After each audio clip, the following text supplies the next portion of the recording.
Hello everyone, welcome back to another great episode of Raihana's Cuisines. Today we're going to be doing a very delicious yet very simple tiramisu. This is absolutely delicious and a very big crowd pleaser. So if you want to know how to make this, stay tuned. We're going to go ahead and discuss all the ingredients. So here I have 7 egg yolks, no whites in there, just the yolks. I have half a cup of organic coconut sugar. You can use regular sugar if you like, but I like the color also it gives us, and it's healthier for us. Now I'm going to be using a whisk attachment for this one because when we put this on the double boiler, we want it to mix faster. If you're going to use a hand whisk, it's going to take you at least 10 minutes to do that. Here we're going to need 16 ounces or 2 cups of heavy whipping cream. It has to have over 32% of fat, a teaspoon of vanilla paste. This is the good vanilla. We're going to do 16 ounces of mascarpone cheese. Now, this is good quality mascarpone cheese. If you can't get mascarpone cheese where you live, I would recommend you doing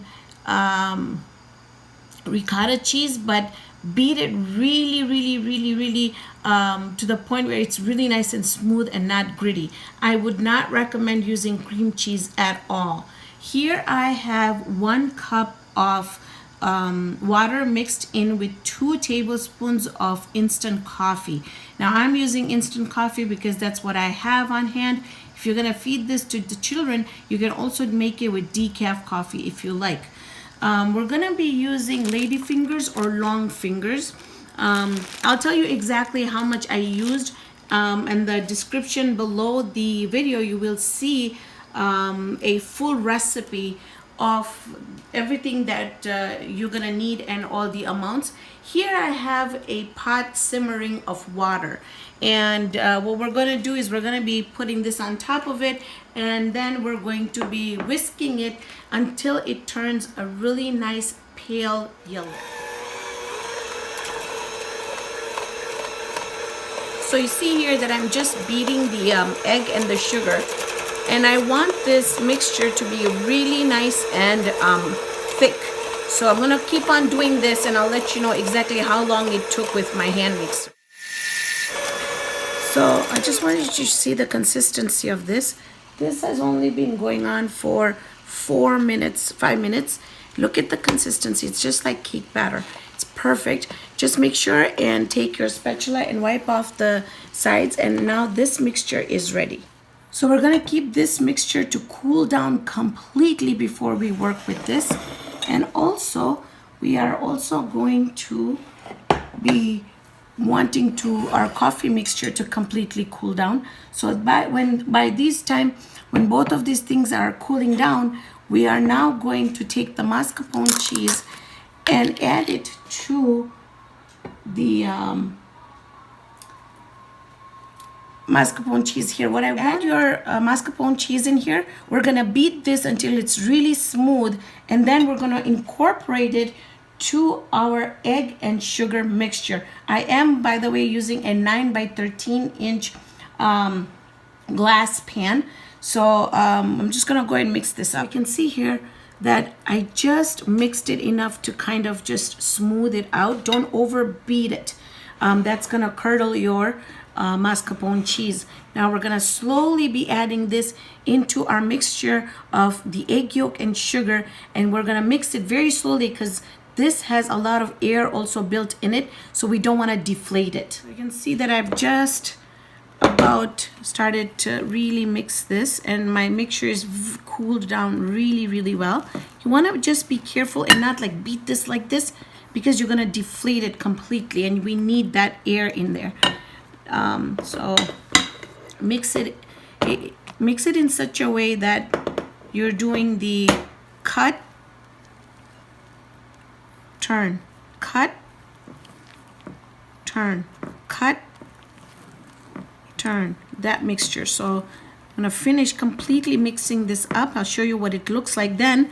Next step is to beat our whipping cream. Our egg and mascarpone mixture is in the fridge. Now I'm gonna add all the whipping cream in the bowl, and then I'm also gonna add the vanilla in here and beat it until it's really nice and stiff. So, do you see the consistency of this? It's thick, and that's exactly what we're looking for. So don't overbeat it because it's gonna become butter, but don't underbeat it because then your mixture is gonna become soupy. So you want to put the whipping cream into the mixture. And again, we have air built up in our whipping cream. We also have air built up in our egg mixture. So you just want to be very careful. And now just fold it in really nicely. We're going to have a nice thick mixture. Our coffee mixture is cooled. Our mascarpone and the egg mixture is really nice and cool. So now what we're going to do is we're going to start layering the tiramisu. One tip is when you put the cookie in the coffee, take out quickly. Don't leave it in there because it'll change the consistency of your tiramisu. It's going to get really soggy. So basically, the outside should be coated. The inside should still be crispy. And then because we're still going to add that other fluffy mixture on top. So I'm just going to continue finishing and layering all the cookies on the bottom of this dish. So now we're just going to layer it with our filling, just like so. And cover half of the mixture should go on this first layer. Once that layer goes down, we're going to do another layer of our tiramisu cookies, or the cookies right on top of our pudding. So the top layer is going to go on. I'm going to finish all my mixture. Now, very, very important, we're going to cover this. We're going to refrigerate this, and we are going to not touch it until tomorrow. This is super important because you want all those flavors to get together. And if you just bite in it in a couple hours, you're not going to get the real taste of it. So in the fridge, I'm going to fight my temptation and not touch it. I'm actually going to put it in the refrigerator downstairs so I don't make it downstairs. So I'll see you guys tomorrow. Minimum of 8 hours, maximum you could do for at least overnight or 24 hours. So I've got some left over, and I thought I'll just do show you that you can also do these in like a parfait cups. I don't have much filling left because I didn't want to take out from the other one, but just to give you an idea.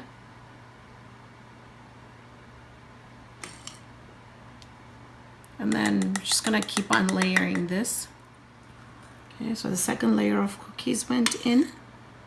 I'm gonna top it off with more pudding or the mix, and then tomorrow I'll show you how I'm going to finish these up after they've cooled down completely. Tiramisu is ready, and it took a lot of strength to stay away from it. I let it stay overnight, and basically it's been in the fridge for 24 hours. And I've made this tiramisu so many times before, but this is the best tiramisu slices I've been able to get out of it. So the conclusion would be the longer you leave it in the fridge, the longer the custard or the pudding is gonna set, or the eggs are gonna set, and you're gonna come out with, look at how delicious and how beautiful these layers have come out. And that's really, really great. I'm very satisfied with that. So as far as the end, what we're gonna do is we're just gonna go ahead and sprinkle the tiramisu with some cocoa powder, just like that.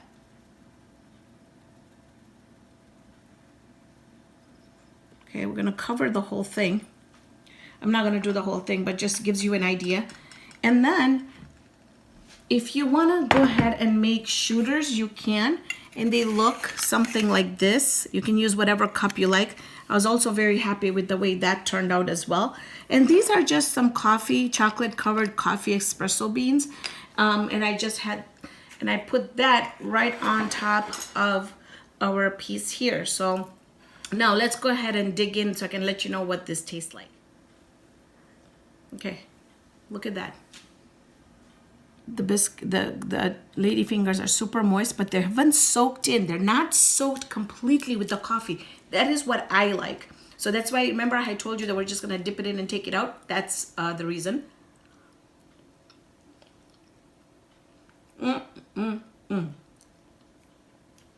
This tiramisu is the best thing that you can make, and make it at home, because you know what you're going to put in it and how it's made.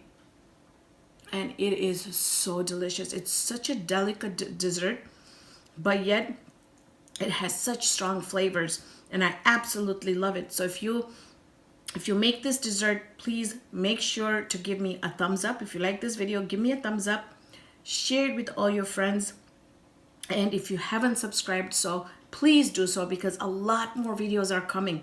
There's a bell right there by the subscribe button. Hit it so you can get a notification every time a new video is uploaded. Thank you so much for joining me on this episode of Raihana's Cuisines. Hope you can join me here next time with another wonderful video.